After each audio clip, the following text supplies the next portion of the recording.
Les doy nuevamente la bienvenida a este tiempo de estudio bíblico en el Evangelio de Juan. Estamos en esta sección interesantísima que hemos dado en titular La Escuela de Cristo y que abarca de los capítulos 13 al 17 del Evangelio de Juan. Y nos encontramos con este hecho, primero, que el Señor sirvió a sus discípulos y lo hizo lavando sus pies. Vamos a leer este pasaje porque nos quedamos en el versículo 11 y todavía hay mucho que considerar, que aprender aquí. Pero, aunque ya lo hemos tratado, vamos a comenzar la lectura desde el versículo primero porque nos conviene estar bien familiarizados con todo el texto. Por lo tanto, Juan capítulo 13, versículo primero, que dice así: Antes de la fiesta de la Pascua, sabiendo Jesús que su hora había llegado para que pasase de este mundo al Padre, como había amado a los suyos que estaban en el mundo, los amó hasta el fin. Y cuando cenaban, como el diablo ya había puesto en el corazón de Judas Iscariote, hijo de Simón, que le entregase, sabiendo Jesús que el Padre le había dado todas las cosas en las manos, y que había salido de Dios y a Dios iba, se levantó de la cena y se quitó su manto, y tomando una toalla se la ciñó. Luego puso agua en un lebrillo, y comenzó a lavar los pies de los discípulos y a enjugarlos con la toalla con que estaba ceñido. Entonces vino a Simón Pedro, y Pedro le dijo: Señor, ¿tú me lavas los pies? Respondió Jesús y le dijo: Lo que yo hago, tú no lo comprendes ahora, mas lo entenderás después. Pedro le dijo: No me lavarás los pies jamás. Jesús le respondió: Si no te lavare, no tendrás parte conmigo. Le dijo Simón Pedro: Señor, no solo mis pies, sino también las manos y la cabeza. Jesús le dijo: El que está lavado no necesita sino lavarse los pies, pues está todo limpio. Y vosotros limpios estáis, aunque no todos. Porque sabía quién le iba a entregar. Por eso dijo: No estáis limpios todos. Así que, después que les hubo lavado los pies, tomó su manto, volvió a la mesa y les dijo: ¿Sabéis lo que os he hecho? Vosotros me llamáis maestro y señor, y decís bien, porque lo soy. Pues si yo, el Señor y el Maestro, he lavado vuestros pies, vosotros también debéis lavaros los pies los unos a los otros, porque ejemplo os he dado para que como yo os he hecho, vosotros también hagáis. De cierto os digo, el siervo no es mayor que su señor, ni el enviado es mayor que el que le envió. Si sabéis estas cosas, bienaventurados seréis si las hiciereis. Bien, esta es nuestra lectura y nuestras consideraciones empezarán en el versículo 12. No obstante, recordarán que en la sesión anterior, pues el Señor vimos que había lavado los pies de los discípulos y dio una primera interpretación a ese hecho. Vimos que tenía que ver con la limpieza espiritual que cada uno de nosotros, como hombres pecadores, pues necesitamos que el Señor ejerza sobre nosotros. Limpieza espiritual. Es decir, aunque realmente estaba lavando los pies de una manera física, pues ya vimos que él estaba apuntando hacia realidades espirituales mucho mayores. La necesidad espiritual de limpieza que tenemos cada uno de nosotros. Pero no se acaba ahí, no se agota ahí toda la enseñanza que el Señor nos quiere transmitir. Y ahora va a apuntar en una segunda dirección y va a hablarnos, usando también ese hecho, el lavamiento de los pies, pues lo va a usar para apuntar una nueva lección acerca del servicio y de la humildad que deben de caracterizar a todos los auténticos discípulos del Señor Jesucristo. Una lección, por lo tanto, de servicio y humildad, unida a la otra lección, la de limpieza espiritual. Ambas cosas son muy importantes y vamos a estar refiriéndonos a ellas constantemente a lo largo de este estudio. Debemos tenerlas claras. Y si no recuerdan o no han estado en la sesión previa, les recomiendo que la escuchen o que la lean en nuestro sitio web o en nuestro canal de YouTube. Bien, versículo 12 entonces. Así que, después que les hubo lavado los pies, tomó su manto, volvió a la mesa y les dijo: ¿sabéis lo que os he hecho? Vemos que una vez que el Señor finalizó de lavar los pies de los discípulos, regresó a la mesa. Y nos imaginamos que en ese momento, pues, hubo un silencio incómodo, una vez que todos nuevamente estaban sentados a la mesa. Un silencio que el Señor rompió con una pregunta. ¿Cuál es la pregunta? ¿Sabéis lo que os he hecho? Y esta costumbre que el Señor tenía de formular preguntas es, desde luego, un método muy eficaz para enseñar, hacer preguntas. ¿Por qué? Porque las preguntas nos obligan a cuestionarnos las cosas. Nos obliga a plantearnos si las cosas, por ejemplo, que creemos y que practicamos, pues son realmente de acuerdo, por ejemplo, a la palabra de Dios, si hemos entendido bien lo que la palabra de Dios nos quiere enseñar. Y realmente es muy importante esto, hacernos preguntas, porque muchas veces hacemos las cosas simplemente dejándonos llevar por la inercia. Siempre se ha hecho así, siempre lo hemos visto hacer así, y tenemos que preguntarnos realmente si tiene base bíblica, si eso es realmente lo que el Señor quiere que nosotros hagamos, si hemos entendido bien lo que Él nos está intentando explicar. Hacernos preguntas, importante, porque una fe ciega e ignorante que simplemente imita lo que otros hacen, pues desde luego nunca ha sido el propósito de Dios. Así que hacernos preguntas es una práctica muy saludable. ¿Por qué hacemos lo que hacemos? ¿Estamos entendiendo correctamente lo que vemos, lo que leemos, o tenemos un prisma puesto, unas gafas de cierto color puestas cuando leemos las Escrituras y solamente logramos ver de esa manera? Tenemos que hacernos salir de nuestros esquemas ya heredados y ver realmente en la palabra de Dios qué es lo que Dios nos quiere decir. Y todos tenemos que cuidar ese asunto, por supuesto. Entonces es buena cosa que el Señor nos haga preguntas.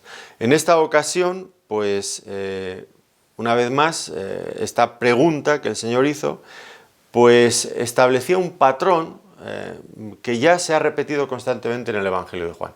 Me refiero ahora al hecho de que después de una obra del Señor, a continuación venía siempre una explicación, una enseñanza. Lo recuerdan con todos los milagros que el Señor ha ido haciendo. Si Él multiplicó panes y peces, a continuación venía una enseñanza sobre que Él era el pan, el auténtico pan que había descendido del cielo. Si sanaba a un ciego de nacimiento, Él hablaría o ilustraría con ello el hecho de que Él es la luz del mundo, y así una y otra vez. La resurrección de Lázaro vino acompañada con la verdad: yo soy la resurrección y la vida, el que cree en mí aunque esté muerto vivirá. Bueno, un hecho, una enseñanza. Ahora el hecho era el lavamiento de los pies de los discípulos. La enseñanza, pues la enseñanza vamos a ver que tiene que ver, como he dicho, pues con una actitud de servicio, de humildad hacia nuestros hermanos que nos debe de caracterizar. Y con esto el Señor quería dejar bien grabado en la mente y en los corazones de los discípulos y también de nosotros, que hemos heredado estos pasajes y esta enseñanza, pues esto que el Señor quería transmitirles, este principio fundamental de lo que significa ser cristiano, ser un servidor, tanto del Señor como de nuestros hermanos. Versículos 13 y 14. Vosotros me llamáis Maestro y Señor, y decís bien, porque lo soy. Pues si yo, el Señor y el Maestro, he lavado vuestros pies, vosotros también debéis lavaros los pies los unos a los otros. Empecemos por preguntarnos quién establece este mandamiento, porque lo que tenemos aquí es un mandamiento, evidentemente. ¿Quién establece este mandamiento? Bueno, fíjense que el Señor hace un cambio aquí. Dice: vosotros me llamáis Maestro y Señor. Y dice: y es verdad. Pues si yo que soy, y aquí cambia el orden de la forma en la que ellos le conocían. Si yo soy el Señor y el Maestro, vosotros me llamáis Maestro y Señor, y yo soy el Señor y el Maestro. Noten bien el cambio. ¿Y por qué este cambio? Bueno, es lógico si lo pensamos bien. ¿Por qué?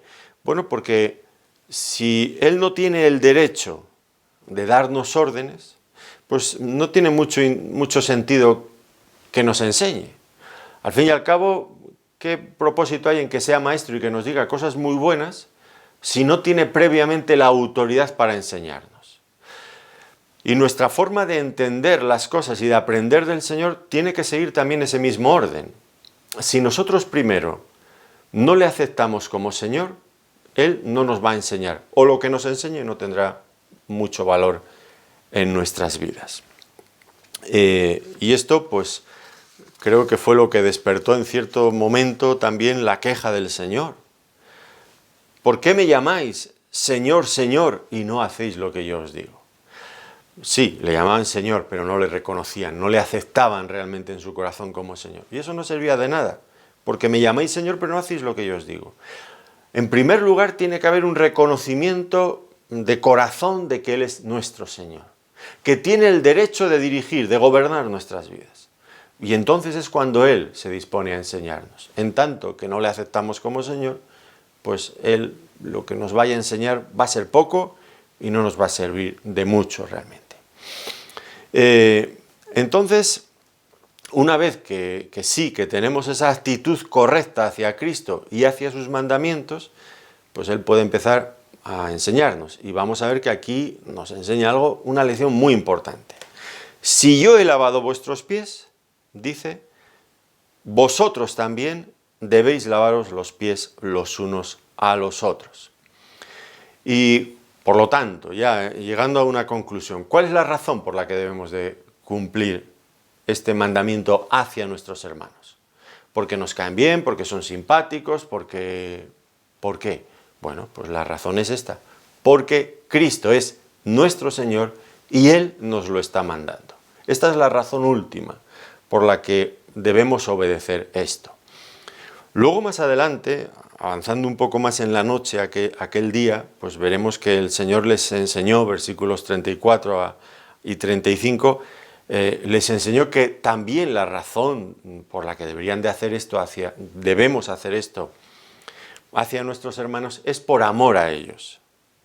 Un mandamiento nuevo os doy, nos dijo el Señor, que os améis unos a otros como yo os he amado, que también os améis unos a otros. En esto conocerán todos que sois mis discípulos, si tuvierais amor los unos con los otros. Por lo tanto, pues en primer lugar obedecemos porque es un mandamiento del Señor. En segundo lugar, por amor al Señor, por amor a nuestros hermanos. Y ahora la siguiente pregunta que nos tenemos que hacer es, ¿en qué consiste este mandamiento? ¿Qué quería decir el Señor cuando mandó a sus discípulos que se lavasen los unos a los otros?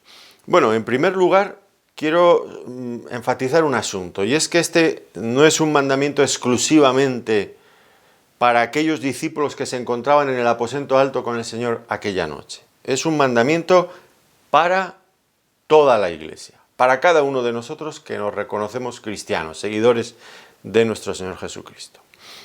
Ahora, una vez que ya hemos visto el ámbito de aplicación de este mandamiento, pues tenemos que pensar en cómo interpretarlo. Y aquí básicamente creo que caben dos, o tal vez tres interpretaciones. Voy a mencionarlas. Dos de ellas me parecen fundamentales, las dos primeras, y creo que son complementarias de hecho, y una tercera que yo creo que descartaría de antemano, pero bueno, ustedes ya lo van a valorar por sí mismos. La primera interpretación creo que surge de la conexión de esto que estamos viendo ahora con lo que el Señor enseñó previamente. Recuerdan, lo hemos mencionado ya al principio de esta reunión, que el Señor habló de este lavamiento de los pies apuntando en otra dirección, en cuanto a la necesidad de limpieza de pecados. Tal es así que el Señor le dijo a Pedro, si no te lavo los pies no tendrás parte conmigo. Esta necesidad de ser lavados para poder tener comunión adecuada con el Señor Jesucristo. Por lo tanto, si eso es lo que el Señor hizo con nosotros y ahora nos manda que lo hagamos con nuestros hermanos, ¿cuál es la deducción lógica? Bueno, pues lo que el Señor nos estaría mandando aquí es ayudar a otras personas, a nuestro prójimo, a ser limpiados de cualquier pecado que ellos tengan, a fin de que puedan lograr disfrutar una relación, una comunión íntima, profunda, auténtica con el Señor. Esta es la idea. Esto, por lo tanto, incluiría pues desde la predicación del Evangelio a aquellos que no son creyentes todavía, porque es el Evangelio de Jesucristo lo que puede lavarles y limpiarles de sus pecados, que es el gran obstáculo para que tengan relación con el Señor, hasta un sinfín de posibilidades que surgen en las relaciones entre los hermanos dentro de la Iglesia, especialmente pensando en esta dirección, en hermanos que están teniendo problemas con algún tipo de pecado, de actitud, que les estorba, que les impide el disfrute de una comunión plena con el Señor. Esto pues incluye, ya digo, pues pecados o defectos de los hermanos que quizás ellos mismos no se dan cuenta. Y como dice el salmista, líbrame de los errores que me son ocultos. Esos son los peores, ¿no es cierto? Porque nosotros no los vemos porque nos están ocultos, pero el resto de los hermanos lo ven todos. Y es muy doloroso. Bueno, pues los hermanos nos deben de ayudar a esto, ¿no? Tal vez podríamos pensar también en un hermano que se está enfriando y que se está deslizando peligrosamente hacia el mundo, pues hablar con él y atraerlo de nuevo a la comunión con Cristo. Dos hermanos en la congregación que están enfrentados entre sí y discuten acaloradamente o se critican el uno al otro, pues nuestra labor, si estamos interpretando en esta dirección el lavar los pies, será buscar la forma de quitar aquellas cosas que impiden que estos dos hermanos se reconcilien y tengan una comunión armoniosa entre ellos, porque eso finalmente incide en la comunión que tenemos con el Señor. No es posible tener una buena relación con el Señor si estamos enemistados con los hermanos. Si hay un hermano en la congregación que tiene una vida desordenada, tal vez pues porque tiene problemas con la pornografía u otras cosas de otro orden, nosotros debemos de ayudarle en el sentido de lavar sus pies para que ponga orden en su vida, a fin de que él disfrute de la comunión con el Señor. Y también, y aunque es doloroso y no nos gusta, pero también pues la disciplina eclesial, la disciplina en la Iglesia, formaría también parte de este lavamiento de los pies. No una disciplina, como nunca es el propósito en las Escrituras, por supuesto, no una disciplina para castigar al hermano por algo que ha hecho mal, sino una disciplina orientada a la restauración. Restaurar al hermano para que pueda nuevamente volver a entrar dentro de lo que es la comunión de la Iglesia y la comunión con el Señor.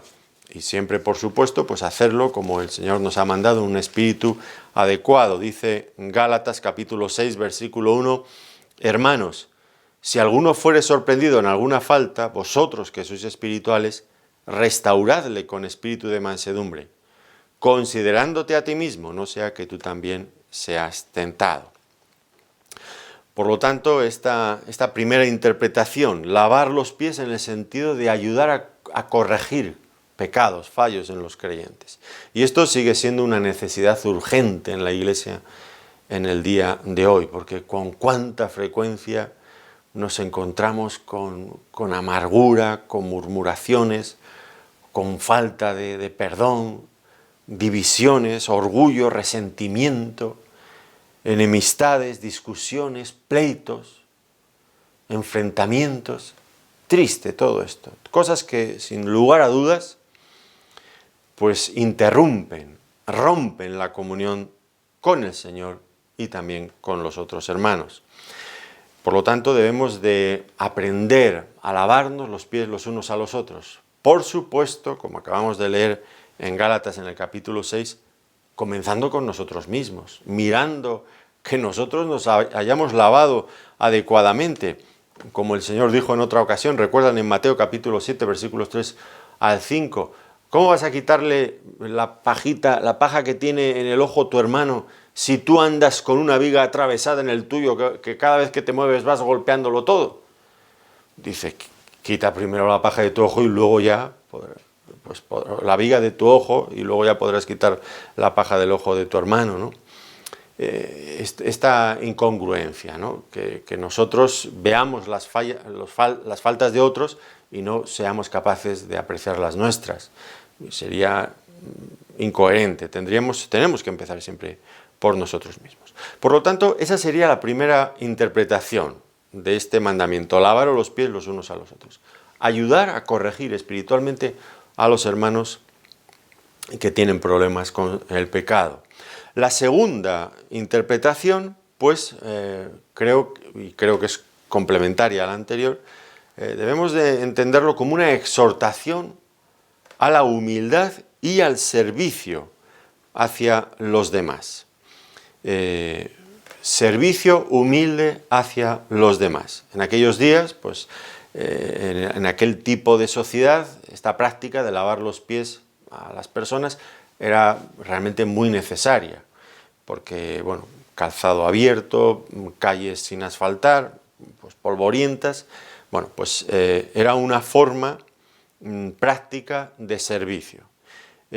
Claro está que ahora mismo, en este momento, en la mayoría de las sociedades en las que nosotros vivimos, pues no tiene mucho sentido esta práctica. Yo, salvo en verano, cuando hace mucho calor, no llevo sandalias. Normalmente llevo zapatos cerrados y las calles pues están asfaltadas, aunque llevar sandalias pues tampoco es fácil mancharse, ensuciarse de esa manera. Así que no es una forma de servicio que podamos adaptar fácilmente a nuestro día hoy, ¿no? No es tan necesario.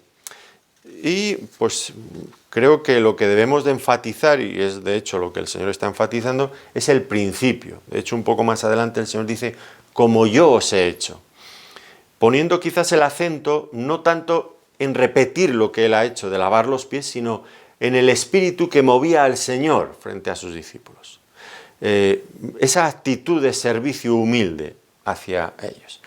En todo caso, si hemos entendido el principio, servicio humilde, aunque no podamos lavar los pies a los hermanos, literalmente como el Señor lo hizo, seguro que si tenemos la disposición de servir al Señor, no nos van a faltar oportunidades, desde luego que no. Ahora, hay una tercera interpretación, y está un poco en la línea de aquellos que se preguntan si esto es una ordenanza, es un mandamiento, pero es una ordenanza para que la Iglesia la practique, pues como practicamos, por ejemplo, el bautismo, o como practicamos la cena del Señor, con el pan y con el vino. Esta sería una tercera interpretación. La Iglesia Católica creo que lo ha interpretado así, y una vez al año, pues el Papa, como cabeza de esa Iglesia, lava los pies de algunos pobres que se encuentran ahí en el Vaticano o en Roma, pues dispuestos para esa ocasión. ¿Es esta la interpretación que debemos dar a este mandamiento del Señor? Yo entiendo, no me parece realmente lógica, no me parece lógica. ¿Por qué? Pues porque un solo día al año, una sola persona, el Papa, un grupo muy reducido de personas, 12 pobres, 12 mendigos de Roma o del Vaticano, y con esto se cumple el mandamiento. Bueno, yo no veo aquí que el Señor esté dando a entender que uno de ellos vaya a representar a todos los demás y vaya a lavar a un grupo representativo de toda la Iglesia. Creo que esto le resta realmente valor y fuerza a lo que el Señor estaba enseñando. El Señor estaba enseñando un mandamiento a cada uno de nosotros, no a uno en representación de todos. A cada uno de nosotros el Señor nos manda esto y debemos de practicarlo con todos los que estén a nuestro alcance, este espíritu de servicio humilde. Tengo la sensación de que este tipo de prácticas, de ritos religiosos, de liturgias, al final, pues lo que hacen es reducir el mandamiento del Señor, minimizarlo y prácticamente eludirlo, porque ya con una persona todos los demás hemos cumplido. Hombre, parece que no es esta la cuestión. En cuanto a si era una práctica eclesial de la Iglesia en aquellos días, pues no la vemos en el Nuevo Testamento, no hay mención alguna de ello. Solamente hay una referencia más que estaría en 1 Timoteo capítulo 5, versículo 10, y no refleja una práctica de la iglesia local, sino que está vinculada al ámbito familiar, al ámbito del hogar, y sí que expresa en ese ámbito pues el servicio, que tal como lo estamos interpretando ahora, que cada uno de nosotros debemos de llevar hacia otras personas. Allí concretamente pues las viudas, que antes de ser viudas habían lavado los pies de pues, las personas a las que hospedaban, como una parte más del servicio dentro del hogar. Por lo tanto, creo que esta tercera interpretación como una liturgia, un mandamiento eclesial, pues creo que está fuera de lugar. Tercer punto, ¿cómo llevar a cabo este mandamiento? Y hay que empezar por notar que servir con humildad a nuestro prójimo nunca resulta una tarea fácil y sencilla, desde luego que no. ¿Cómo llegar a estar capacitados para poderlo hacer de una forma digna? Pues indudablemente, primero, antes que nosotros nos dispongamos a servir a otros, será imprescindible que nosotros mismos hayamos experimentado cómo el Señor lava nuestros pies. En ambos sentidos. En el primer sentido de que el Señor nos lava en relación a nuestros pecados, pero en el sentido también de que el Señor nos sirve, de que el Señor ha hecho muchas cosas por nosotros y lo hemos entendido, lo apreciamos, estamos agradecidos por ello. Y entonces, cuando somos conscientes de la gracia del Señor, de la misericordia del Señor para con nosotros, entonces, y solamente entonces, estaremos capacitados para acercarnos a nuestro prójimo y poderle servir de esta misma manera, con esta actitud humilde, poderles servir adecuadamente como el Señor quiere. Muy importante colocar las cosas en este orden. En tanto que no sentimos que el Señor nos ha lavado, que no hemos recibido este lavamiento del Señor, no podemos lanzarnos a servir a otros. Y ahora, ¿cómo debemos de lavarnos los pies los unos a los otros? Pues vemos que el Señor lo hizo arrodillado, de rodillas a los pies de los discípulos. Suena extraño, ¿verdad?, decirlo, pero fue así como ocurrió. ¿Y cómo hacerlo si no es arrodillado? Es imposible pensar en otra manera. Yo erguido de pie no lo puedo hacer, me tengo que inclinar, me tengo que arrodillar. Es un servicio, por lo tanto, humilde. Era el servicio de un criado o de un esclavo, de alguien que servía. Un servicio humilde. Y Juan el Bautista, por ejemplo, cuando pensaba en el Señor Jesucristo, utilizaba una expresión que a mí me gusta. Dice en Marcos, en el capítulo 1, versículo 7, «Viene tras mí el que es más poderoso que yo, a quien no soy digno de desatar encorvado la correa de su calzado». Aquí quiero enfatizar esta palabra, esta expresión, desatar encorvado. Era como se llevaba a cabo este servicio. Bueno, Juan el Bautista iba más allá, decía que él no se sentía digno ya no de lavar los pies del Señor, ni siquiera de desatar la correa del calzado para después poder lavar los pies descalzos. Esa posición humilde, encorvado, solamente Marcos lo menciona.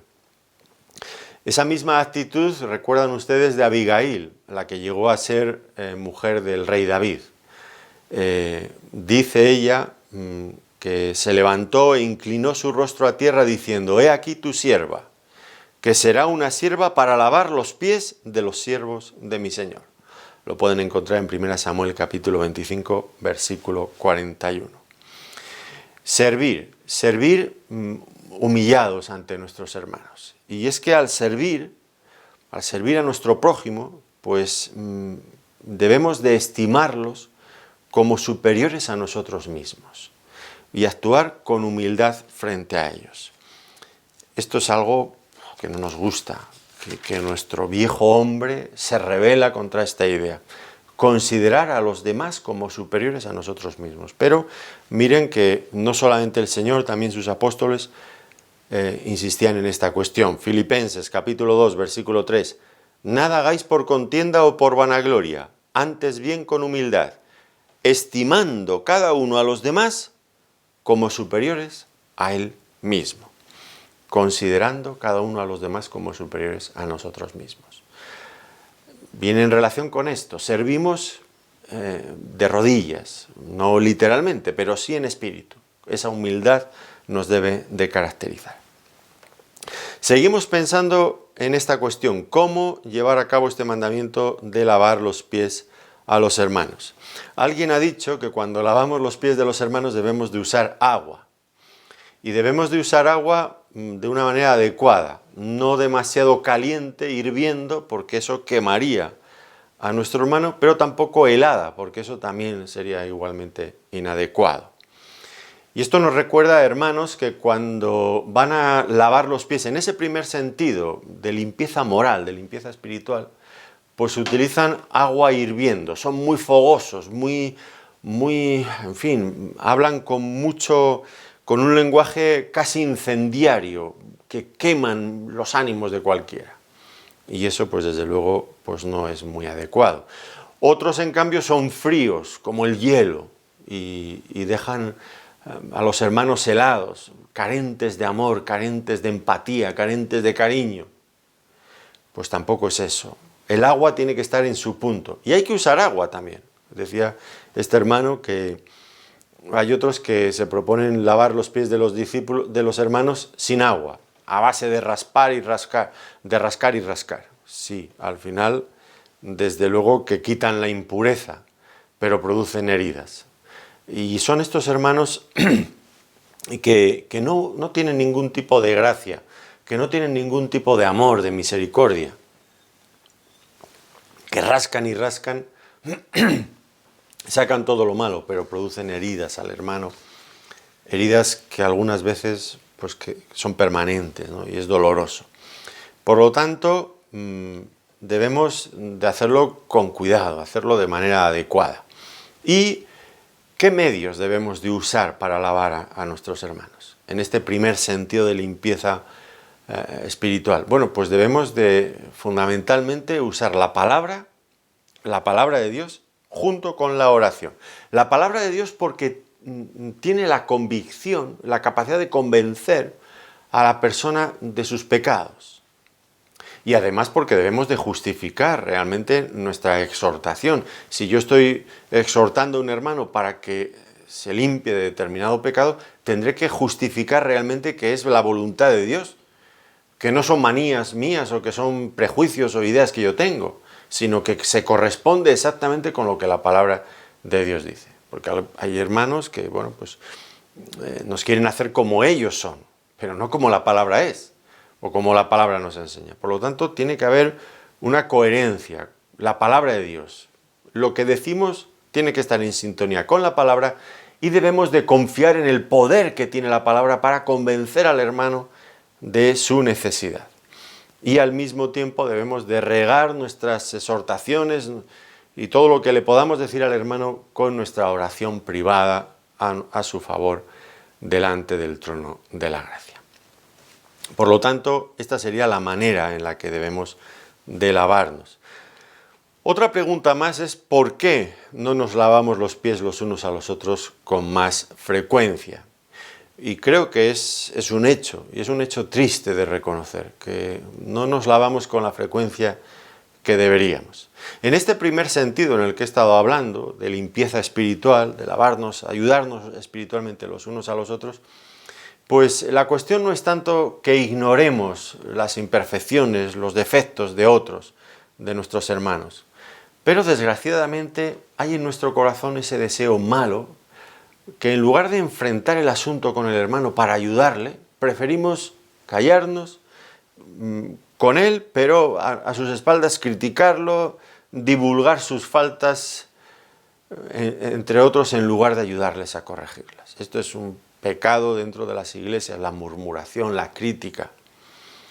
Y esto, sin duda, tiene su origen en la falta de amor hacia el hermano. Como dice el proverbio, el odio despierta rencillas, pero el amor cubrirá todas las faltas, dice Proverbios capítulo 10, versículo 12.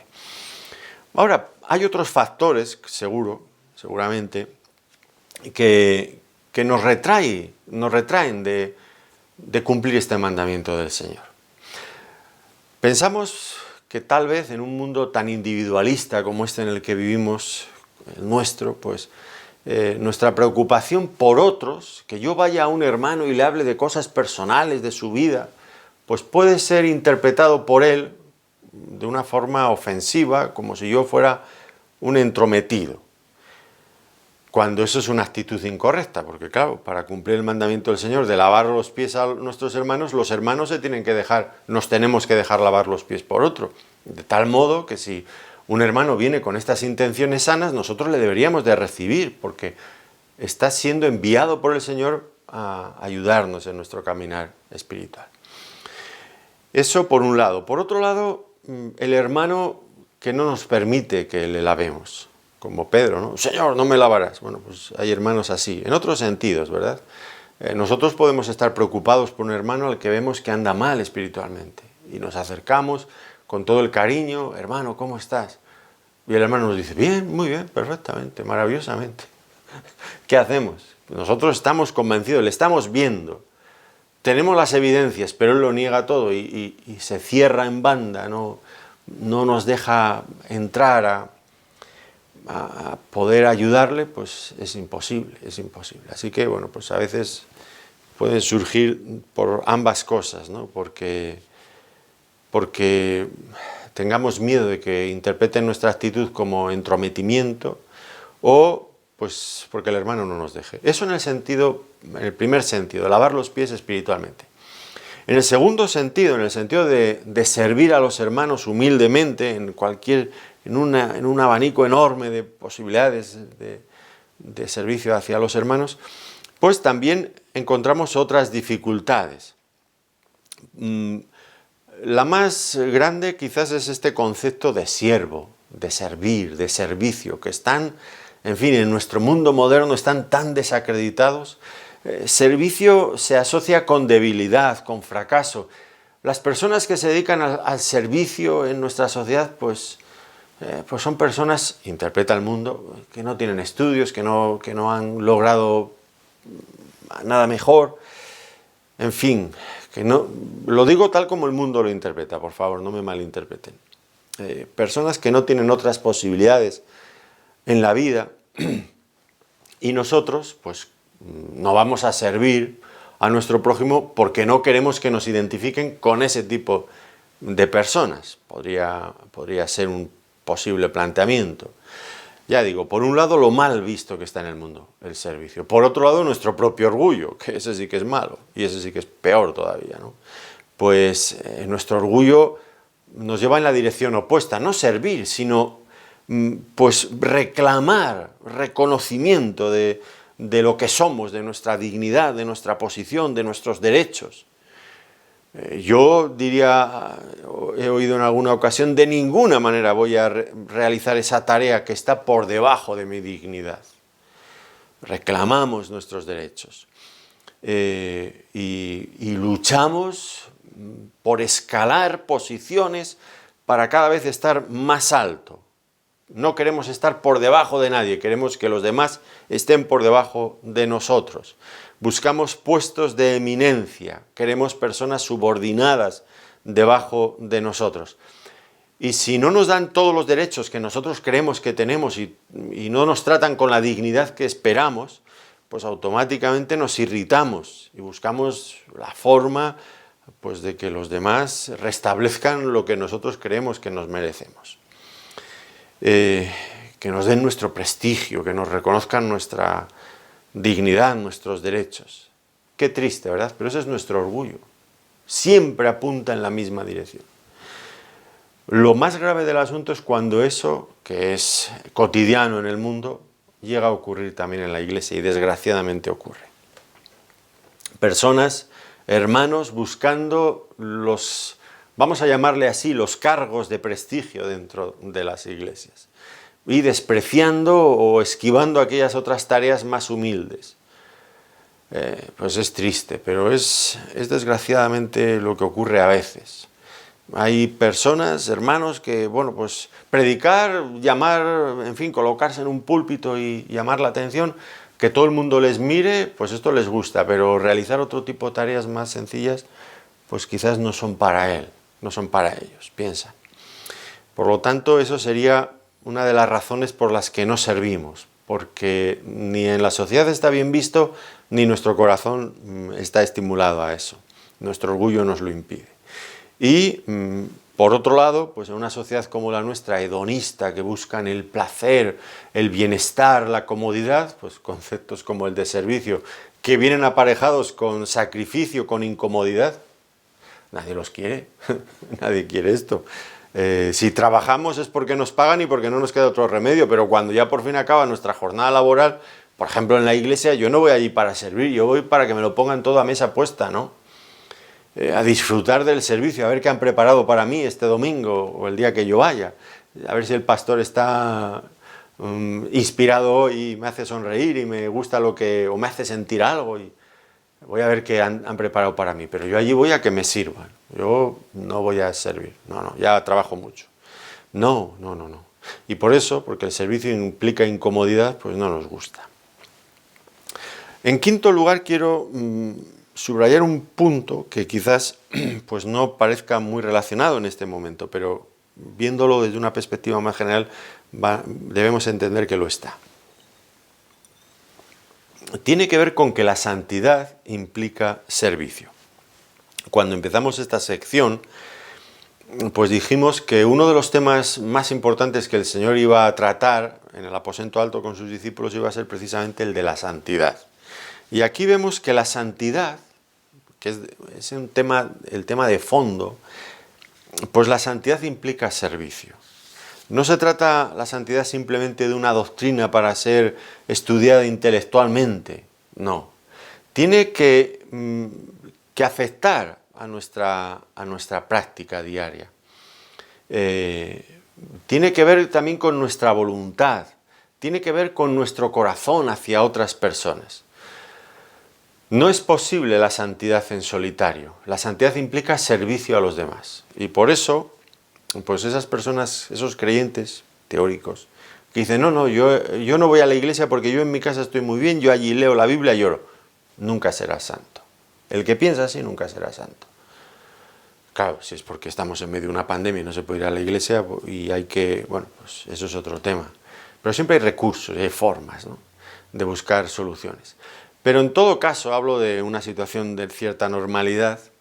A la persona que plantea esta cuestión, yo me quedo en mi casa y ya leo mi Biblia, lloro y ya me escucho algún sermón por ahí, por YouTube o por lo que sea, ya con eso estoy feliz. No, nunca será santo. ¿Por qué? Porque la santidad implica servicio. Yo en mi casa no me sirvo más que a mí mismo, a nadie más. Claro, en la iglesia hay incomodidad, claro que sí, hombre, pero es allí donde somos curtidos y donde vamos avanzando en el camino de la santidad. Y este servicio, por supuesto, no es exclusivo para algunas personas dentro de la iglesia que quieren ser más santos. Mira, fulanita de tal, menganito de tal, esos aspiran a ser muy santos. Ese parece que quiere ser pastor.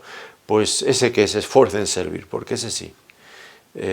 Yo me acuerdo una hermana en la congregación, digo hermana, ya no está en la congregación desde hace mucho tiempo. No, me decía. Tú tienes que hacer eso porque tú has escogido ese tipo de vida. Tú has querido ser pastor, pero yo no quiero ser nada de todo eso. Tú has elegido eso, pero yo no he elegido eso. Oiga, y hermana, ¿usted cómo puede hablar así? ¿Cómo dice que usted no ha elegido servir? No quiere comprometerse, no quiere... Bueno, pues claro, al final acabó fuera de la iglesia. Ella solita se fue, claro, porque no era el lugar para ella, se sentía muy en evidencia. Y no era su lugar. Es que no es posible.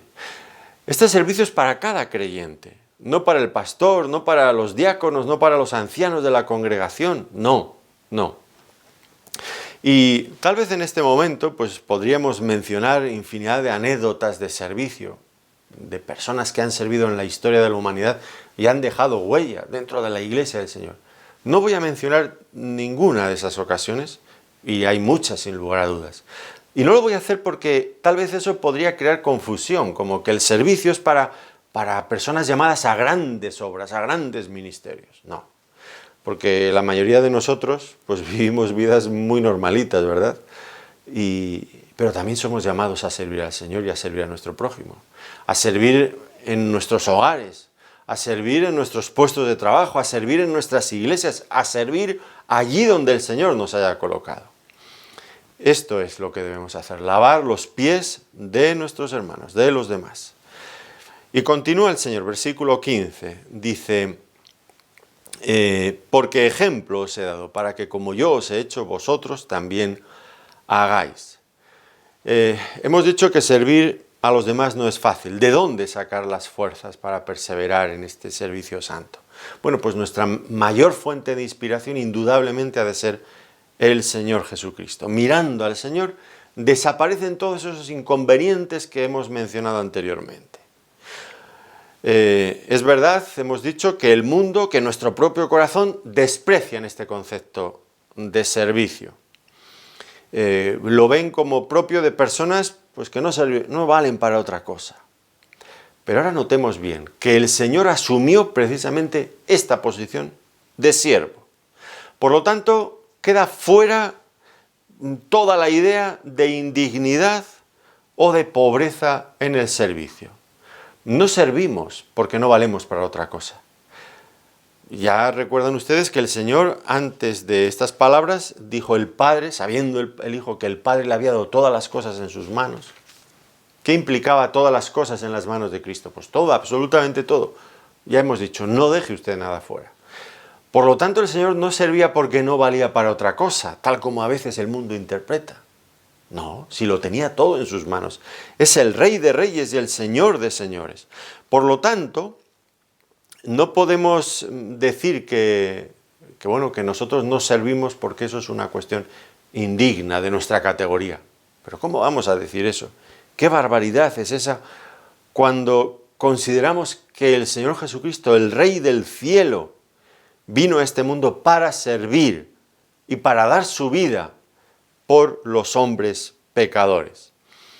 Pues desde esa perspectiva no podemos considerar ni el servicio ni ningún tipo de servicio como humillante para nosotros, porque el Señor, con su ejemplo, con lo que Él hizo, engrandeció como nunca antes lo que es el servicio al prójimo.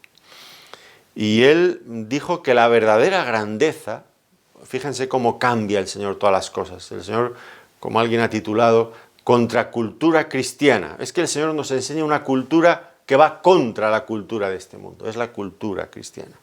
Y Él dijo que la verdadera grandeza realmente se encuentra en el servicio. Luego va a decir que la verdadera felicidad también se encuentra en el servicio. Pero aquí lo que enfatiza es que la verdadera grandeza se encuentra en el servicio. ¿Qué dijo Él? El que quiera hacerse grande entre vosotros será vuestro servidor. Mateo capítulo 20, versículo 26. Claro, los discípulos esperaban un Mesías, creían que Jesús era el Mesías, pero esperaban un Mesías que como rey pues se alzara sobre todas las naciones. Y ahora el Señor les sorprende. Les sorprende porque Él adopta la posición de un siervo. Pero esto pues era importante. Con ello quería dejarles el Señor claro que Él no venía como un Mesías guerrero, como un Mesías conquistador. Y ellos tenían que aprender esto. Si Él no venía como un Mesías conquistador, ¿cómo iban ellos como apóstoles, como enviados del Señor a buscar dominar a otros? Que es lo que busca el mundo, ¿verdad? Controlar, dominar a otros. ¿Cómo vamos a buscar dominar sobre otros cuando el Señor vino a servirnos? Pues nosotros debemos de seguir ese mismo ejemplo. Hemos dicho también que a veces tenemos miedo de servir a otros porque podemos ser incomprendidos o despreciados. Fíjense ustedes en el Señor, en esta noche, con sus discípulos aquí. Pues ya sabía Él, lo ha dicho al principio, que uno de ellos le iba a traicionar, que otro le iba a negar 3 veces, que en un rato, en unas horas, todos le iban a abandonar. Pero el Señor no se iba a desanimar por eso, porque le despreciaran. Él iba a servirles de la misma manera. Por lo tanto, el Señor desvanece todas esas excusas que colocamos frecuentemente para no servir a los hermanos. Ahora, en cuanto a lo que Él dice, ejemplo os he dado, qué importante es también esto, ¿no? La enseñanza del Señor precedida por el ejemplo. antes de enseñarles esta parte teórica, Él ya había hecho algo práctico, les había lavado sus pies. El Señor no es un teórico que dice cosas muy bellas desde un púlpito, pero que luego en la vida práctica no aborda nada de todo lo que Él dice. ¿Recuerdan ustedes en Mateo, en el capítulo 23, hablando de los escribas y de los fariseos? El Señor, hablando con una crudeza, dice: entonces habló Jesús a la gente y a sus discípulos diciendo: en la cátedra de Moisés se sientan los escribas y los fariseos. Así que todo lo que os digan que guardéis, guardadlo y hacedlo. Mas no hagáis conforme a sus obras, porque dicen y no hacen. Dicen y no hacen. Pero cuidado que, claro, podemos cuestionar y criticar alegremente a los escribas y a los fariseos, y nosotros, pues, ser iguales. Y nosotros tampoco debemos de parecernos a ellos, debemos de parecernos al Señor, que practica y enseña lo que practica. Es verdad, yo tengo que reconocer que en este punto, pues claro, yo no practico al 100% todo lo que el Señor enseña, para desgracia y vergüenza mía, lo reconozco. Estoy aprendiendo, y si yo enseñara exclusivamente todo lo que yo practico a la perfección, pues seguramente no enseñaría muchas cosas, pero creo que no estar ajeno a todo esto.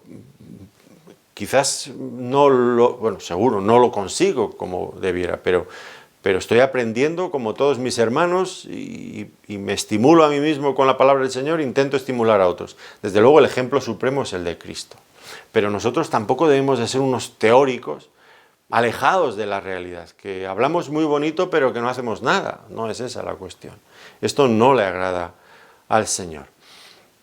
Finalmente, si usáramos ese método de ser teóricos pero no practicar lo que hacemos, pues nuestra enseñanza no tendría calado, no impactaría a las personas. Nuestra propia iglesia local, pues si realmente tendrá alguna influencia en el tiempo perdurable lo que enseñamos, pues será porque ha ido acompañado de la práctica. Como predicadores, desde luego, tenemos que imitar el ejemplo de Cristo, que una vez más es el ejemplo supremo en todo, en todo. Versículos 16 y 17, dice: de cierto os digo, el siervo no es mayor que su Señor, ni el enviado es mayor que el que le envió. Si sabéis estas cosas, bienaventurados seréis si las hiciereis. Y notemos cómo empieza el Señor esta parte, ¿no? De cierto os digo, esa fórmula que Él ha usado otras muchas veces en este mismo Evangelio y en los otros, para enfatizar las grandes verdades que Él decía. De cierto te digo que el que no naciere de nuevo no puede ver el reino de los cielos. Y ahora introduce aquí esto: de cierto os digo. Y vuelve a introducir otra cosa de una importancia.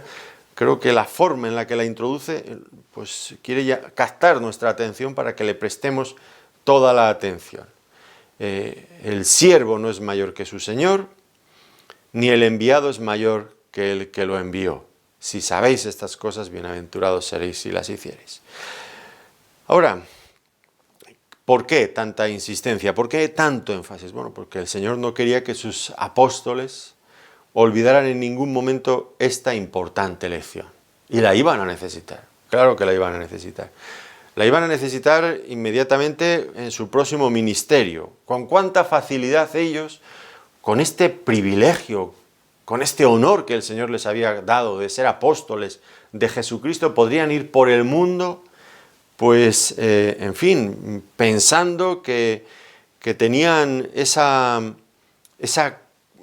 dignidad extraordinaria y que todo el mundo debería estar a sus pies rindiéndoles pleitesía. Es fácil creerse eso. Y los que se han creído, pues, sucesores de los apóstoles, pues en alguna medida, aunque sí, a veces hacen ciertos alardes de servicio, en realidad lo que hacen con frecuencia es dándose baños de multitudes donde todo el mundo quiere tocarles, quiere besarles la mano, etcétera, etcétera, etcétera, etcétera. Y en gran medida porque lo han promocionado, porque de otra forma pues no sería, ¿no?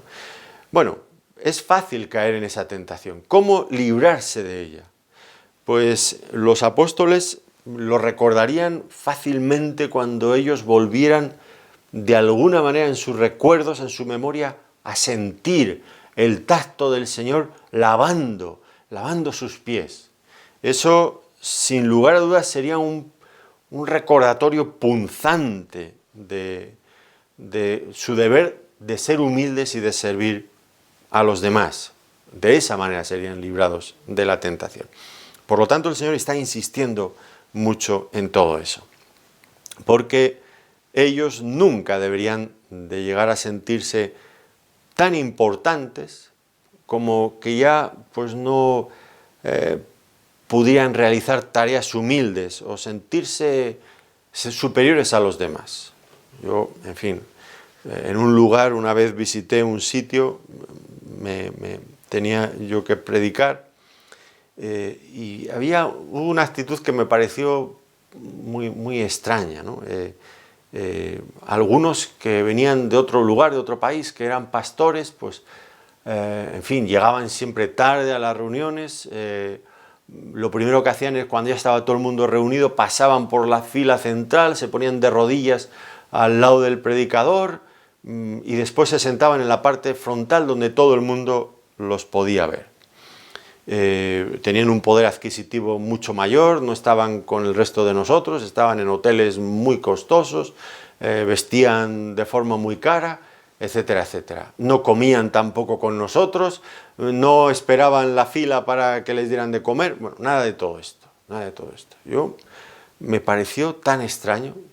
¿Quiénes eran ellos? Eran los pastores. Y marcando esa distancia con el resto de la congregación, haciéndose alarde de espiritualidad y de humildad que luego no se correspondía con lo que veían. Yo no soy nadie para cuestionar a otros y el por qué hacen otros ciertas cosas, pero a mí ciertamente me pareció extraño y me pareció doloroso, no tanto por mí, sino por los otros sencillos hermanos que estaban allí y que estábamos para servirles realmente, no para marcar distancias con ellos, porque pues ya hemos visto que el Señor nos ha enseñado que la verdadera grandeza nunca debe de ser un impedimento para servir, y que no hay ningún servicio tan humilde que nosotros, con la categoría que hayamos alcanzado, ya esté fuera de nuestro ámbito. Desde luego que no. Y el Señor insiste que ellos eran solamente siervos y enviados, que es lo que significa realmente la palabra apóstol. Un apóstol es un enviado. Siervos y enviados. Ese sería su lugar en el mundo. Y para enfatizar aún más esto, pues el Señor usa un conocido proverbio, un principio bien conocido en Israel. Un siervo no debe reclamar mayor honor que el de su amo, ni un mensajero que el de aquel que le envió. Eso fundamental. Por lo tanto, esta cuestión, el siervo no es mayor que su Señor. Y por último, una bienaventuranza. Si sabéis estas cosas, bienaventurados seréis si las hiciereis. Antes decíamos perdón, que en el servicio se encuentra la verdadera grandeza. Ahora lo que vemos es que en el servicio auténtico, tal como nos enseña aquí la palabra, se encuentra la verdadera felicidad. Si sabéis estas cosas, bienaventurados seréis si las hiciereis. Ahora, notemos que tiene que ver con la práctica de este principio, porque cuando hablamos del servicio, siempre es un tema más fácil de hablar que de practicar, pero en conocer y en hablar del servicio no está la bendición, está en practicarlo. El conocimiento, como dice el Señor, si sabéis estas cosas, el conocimiento por sí solo no sirve de nada. No quiero decir con esto, porque el Señor tampoco creo que lo quisiera decir, que se debe de mirar con desprecio el conocimiento. Por supuesto que no. Al fin y al cabo, la verdadera fe comienza con el conocimiento. La fe viene por el oír y el oír por la palabra de Dios. El apóstol Pablo en sus epístolas siempre normalmente guarda este orden, este esquema. Primero la parte doctrinal, después la parte práctica. La parte doctrinal que nos debe de llevar a la parte práctica. El conocimiento es importante, pero, como dice aquí, solo es importante si nos influye, si determina finalmente nuestro comportamiento. De otro modo no sirve para nada. Bueno, es más, conocer la voluntad de Dios y no practicarla, pues lo único que consigue hacer es que seamos más culpables. El juicio será más tolerable para Sodoma y para Gomorra que para ti, Corazín, Capernaum, que habéis conocido, que habéis tenido allí. Conocimiento sin obediencia implica más responsabilidad, mayor juicio, mayor condenación. Por lo tanto, no debemos de contentarnos con acumular mucho conocimiento intelectual acerca de Dios. Más bien deberíamos de esforzarnos en practicar todo lo que aprendemos de Dios. Según vamos aprendiendo, practicarlo, buscar oportunidades para practicarlo.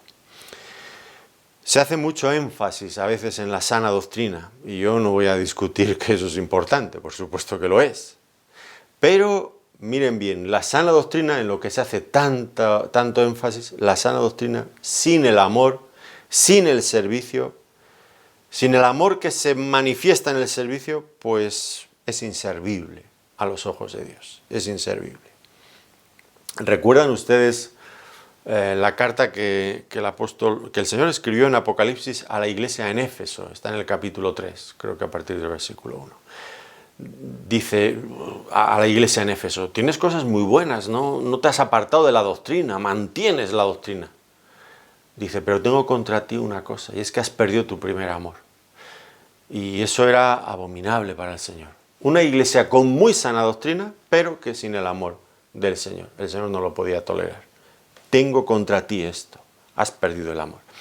Por lo tanto, pues saber mucho de Dios, pero sin obedecer, no tiene ningún mérito. Es más, nos colocaría en el mismo nivel que el propio Satanás, porque recuerdan ustedes lo que dice en Santiago en el capítulo 2, versículo 19. Dice, ¿tú crees que Dios es uno? Bien haces, eso es la sana doctrina, el monoteísmo puro que identificaba a Israel, el judaísmo, la revelación bíblica. ¿Tú crees que Dios es uno? En contraposición a todas las demás religiones. Pero añade, ¿tú crees que Dios es uno? Bien haces. También los demonios creen eso mismo y tiemblan. Ahora, fíjense, conocer una verdad, los demonios la conocen, pero no la obedecen, no la practican, pues nos coloca en el mismo lugar que ellos. La fe sin obras es muerta, dice allí Santiago. Así que el Señor pues quería llevar a los creyentes a la práctica de lo que sabían. Y seguramente estaba saliendo al paso de aquellos que saben muchas cosas y que esperan que los demás se las hagan a ellos. Hay personas así, que esperan que todo el mundo les sirvan a ellos, pero que ellos nunca van a servir a los demás. Una vez leí una frase, creo que era una pintada en alguna pared en la calle, me quedé grabado con ello, no la he vuelto a leer nunca más, pero decía aquella frase, ¿egoísta yo? Egoístas los que no piensan en mí. Hay personas así en las iglesias que están vigilando, mirando a cada hermano, a ver si les dan lo que ellos esperan que les den. Y si no les dan lo que ellos esperan, lo que creen que corresponde a su dignidad o a lo que ellos quieren que les den, pues se van de la iglesia. Yo lo he visto también. Intentas argumentar con ellos, no sirve de nada. Esta iglesia, no hay amor porque no me dan todo lo que yo quiero. Y cuando empiezas a mirar qué es lo que dan ellos a la iglesia, pues ellos son los que no aportan nada de amor a la iglesia, ni nada de servicio. Y eso es lo triste. Pero parece que como dicen esto, no hay amor en esta iglesia no se sirve. Lo que quieren decir es que los demás no les sirven a ellos, como ellos quieren. Intentan ocultar al mismo tiempo que ellos no hacen nada por los demás, ni aman a los demás. Cuidado, creo que el Señor venía un poco saliendo al paso de este tipo de personas que los hay en las iglesias. Exigentes con los demás, pero y tóxicos, porque acaban siendo personas tóxicas, por supuesto. Miren, el Señor lo deja bien claro, la verdadera bienaventuranza no la trae el conocimiento, ni tampoco la trae una práctica ocasional del servicio. Hoy me siento ilusionado y me he levantado con el pie bueno y hoy tengo ganas de hacer algo por el mundo. Y hacemos una pequeña cosita. Eso no trae la bienaventuranza. La bienaventuranza viene cuando nosotros obedecemos constantemente estos mandamientos del Señor que implican el servicio a los demás. Y es un espejismo, es falso creer, como cree el mundo, que la verdadera felicidad está en dominar, en poseer, en controlar a los demás. Es falso, es falso. Eso nunca produce felicidad, ni a nosotros ni a los que conseguimos dominar. Solo el servicio a los demás nos dará ese tipo de bienaventuranza que es eterna. Qué importante es que tengamos estas cosas para que nuestra escala de valores cambie de cómo nos la ha enseñado el mundo, para que veamos, para que practiquemos lo que el Señor nos ha enseñado, cómo Él nos lo ha enseñado. Hay una bienaventuranza en el servicio. En el servicio de estas dos formas, sirviendo a nuestros hermanos para librarles de pecados, de fallos, sirviendo a nuestros hermanos de una forma humilde en aquellas cosas en que lo podamos hacer. Con los dones que el Señor nos ha dado, sirvamos a la congregación. Pues que el Señor nos ayude, creo que no tanto a entender lo que nos quiere decir, sino a practicar lo que nos quiere decir. Que el Señor nos ayude a cada uno de nosotros y alcancemos de este modo su bienaventuranza. Les agradezco que nos hayan querido acompañar en este tiempo de estudio bíblico. Que el Señor les bendiga muy ricamente. Muchas gracias por su atención.